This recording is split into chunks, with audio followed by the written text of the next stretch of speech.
Orang ini setelah bangun, harus mandi 3 kali. Kemudian cuci tangan 20 kali. Jendela kamar juga tidak pernah dibuka. Karena dia menginginkan kehidupan yang bebas kotoran. Peralatan di kantin juga harus didesinfeksi sebelum digunakan. Ini Gu Renki, pemeran utama pria di film ini. Seorang CEO perusahaan pembersih besar. Gu Renki sedang duduk di Ferrari favoritnya. Bersiap untuk bertemu seorang gadis. Tiba-tiba, dia menemukan setitik debu di kursi depan. Dia mengeluarkan handuk basah. Bersihkan debu itu. Kemudian ingatkan asisten Lee kecil. Nanti ganti perusahaan cuci mobil lain. Mobil itu sampai di persimpangan. Tepat saat lampu merah red. Jadi hentikan mobilnya dan tunggu. Tiba-tiba, seorang gadis bergegas seperti terbang, menyelam kemari. Semua badan menempel di pintu mobil. Gu Renki kaget. Kemudian dia melihat. Gadis itu telah benar-benar mencetak 3 noda di jendela mobil yang dia suka. Tiba-tiba, semua orang merasa tidak enak.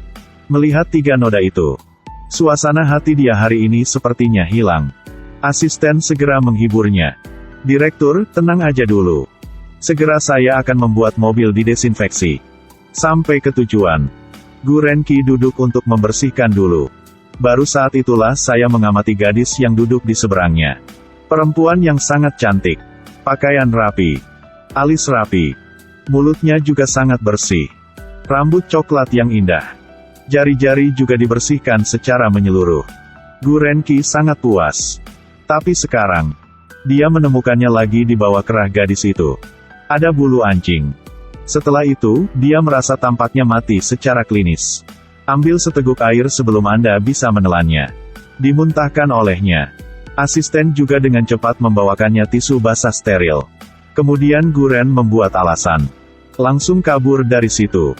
Saat turun ke bawah, Gu Renki ditahan oleh seorang pelayan. Pelayan itu memberitahunya. Namanya Yang Qiao. Mahasiswa pasca sarjana.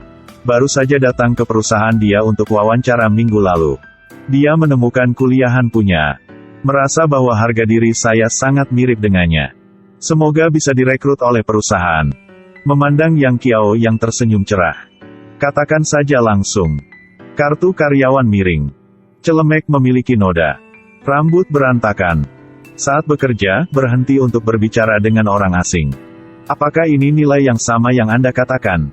Hanya dengan beberapa kata, mulut Yang Qiao menjadi terdiam. Gudaideren keluarkan pembersihnya. Semprot ke atas, semprot bawah, semprot kiri, semprot kanan. Lalu, Yang Qiao mencium bau air antiseptik dan ingin bernyanyi kentut. Yang Qiao akan bersin. Orang suka bersih seperti dia melihat. Putar saja mata karena takut. Untung dia cepat. Ambil roti di atas nampan. Diisi langsung ke mulut Yang Qiao. Lalu dia berlari seperti baru saja bertemu dengan hantu. Keesokan paginya, Gu Renki datang ke perusahaan. Yang Qiao sedang membersihkan. Langsung salam sama dia. Gu Renki tidak menjawab dan hendak pergi. Lalu tiba-tiba hidungnya mencium bau aneh. Kemudian dia mengkritik Yang Qiao karena tidak membersihkan. Melihatnya menatap sepatu ya. Gu Renki baru saja memperhatikan. Ada noda di sepatu ya. Sedikit lagi akan pingsan. Dia dengan cepat berlari ke kantor. Lepaskan sepatu dan buang ke tuang sampah. Setelah itu, pembersihan semua caranya. Selesai dengan sepasang sepatu baru. Tapi tetap merasa tidak nyaman. Dia segera mengganti pakaiannya. Setengah bulan kemudian di siang hari, Direktur Gu membawakan Yang Qiao sekotak makanan kaleng. Beri dia lebih banyak makanan. Karyawan lain mengira ini adalah penghargaan karyawan baru. Semua sangat dikagumi. Tapi saat Yang Qiao membuka tutup kotaknya, semua staf menutup hidung mereka sejenak. Lari dari Yang Qiao lebih dari 100 meter 100. Tapi kali ini, Yang Qiao makan banyak banget. Lalu dia berbalik untuk menertawakan Gu Renki. Sedikit lagi dan dia akan muntah. Makanan paling bau di dunia. Dimakan sama Yang Qiao seperti enak banget. Jadi, beberapa hari yang lalu, Yang Qiao mengatakan dia tidak memiliki indera penciuman. Jadi, bisa melakukan pekerjaan yang paling buruk dan bau. Tapi Gu Renki mengira dia berbohong. Jadi mengambil makanan paling bau untuk kasih ke Yang Qiao. Tes pertama kali gagal. Direktur Gu tidak pernah menyerah. Dia menyuruh asistennya untuk menemukan sepasang kaus kaki yang bau. Dibeli dari pengemis di jalan. Sementara Yang Qiao tidak menyadarinya. Lemparkan saja kaos kaki itu di dekatnya. Kemudian memberitahu Yang Qiao bahwa kaos kaki yang baru saja saya beli jatuh. Minta dia untuk membantu mengambilnya. Yang Qiao tidak mengatakan sepatah kata pun. Ambil saja dan berikan padanya. Direktur Gu, melihat ini, membuka matanya lebar-lebar. Katakan saja tidak butuh lagi. Lalu lari. Tes kedua gagal. Selanjutnya setelah itu, direktur mencoba bermain racun. Mengambil sepanci air busuk.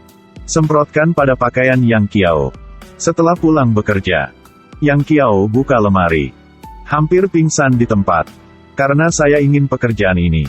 Dia masih memakai pakaian itu di tubuhnya. Orang-orang di jalan menciumnya, dan mereka semua kabur jauh.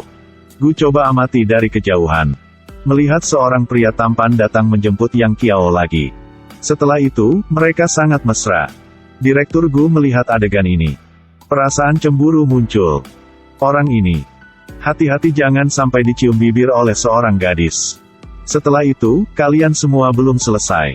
Rasakan saja dunia berputar. Cahaya di depan mata semakin gelap. Dia adalah Gu Renqi. Menjadi CEO perusahaan besar yang melakukan kebersihan. Nama gadis ini adalah Yang Qiao. Sebagai karyawan baru di perusahaan. Baru-baru ini, Direktur Gu telah memperhatikan karyawan ini. Pertama, beri dia makanan paling bau di dunia.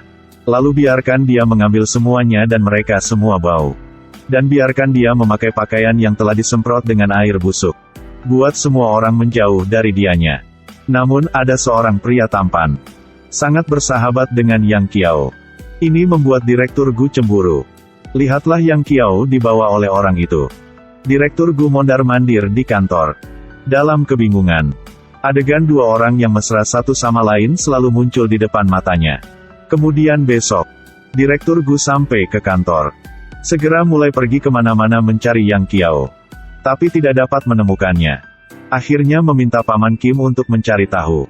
Yang Qiao telah dipindahkan ke perusahaan lain untuk bekerja.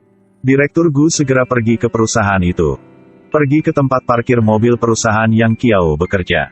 Saat mau turun ke mobil, saya melihat Song Kie diblokir oleh seorang pria. Jadi tutup pintu mobil lagi.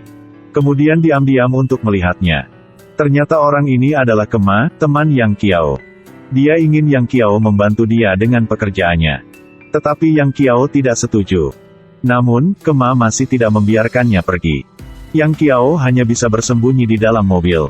Ketika Kema melihat ini, dia marah dan pergi. Sutradara Gu mengikuti Kema. Di lift, aku melihatnya di telepon. Dengarkan dia lagi omong, Yang Qiao adalah orang sialan. Direktur Gu mendengar darah mengalir deras ke otaknya. Keluarkan pembersihnya. Semprotan terus-menerus di sekitar. Apa yang sedang kamu lakukan? Ada sesuatu yang kotor di sini. Kamu tidak bisa melihatnya. Kamu keluar dari lift. Direktur Gu dijemput oleh He Kuole, direktur perusahaan ini. Berjalan muter-muter di dalam kantor. Saat mau turun ke bawah, dia melihat Yang Qiao lagi diganggu sama cowok itu lagi. Lalu pergi ke sana. Tanyakan tentang situasi Yang Qiao. Yang Qiao bilang sama dia. Saya pribadi pergi ke manajer untuk menandatangani jadwal kerja. He Kuole bilang Yang Qiao kerja di sini sangat bagus. Dia sangat senang. Lalu dia bertanya pada cowok itu. Ada masalah apa di sini? Kema tahu bahwa bos lagi tanya masalah kerjaan. Hanya berbohong bahwa Yang Qiao datang untuk kerjaan itu. Mereka dulu bekerja sama sebelumnya. Kemudian memaksa Yang Qiao untuk mengangguk setuju. Melihat kelemahan Yang Qiao, Direktur Gu segera mengambil tindakan. Dia menarik Yang Qiao ke arahnya. Lalu mengatakannya dengan tampang keren. Saya tidak pernah memaksa karyawan saya untuk melakukan sesuatu yang tidak mereka sukai. Begitu juga kalian. Jika kamu tidak bisa meyakinkannya, kamu tidak berhak untuk membuatnya melakukan sesuatu yang tidak dia sukai. Karena saya baru adalah bos dia. Selesai berbicara, Direktur Gu segera menyeret Yang Qiao pergi.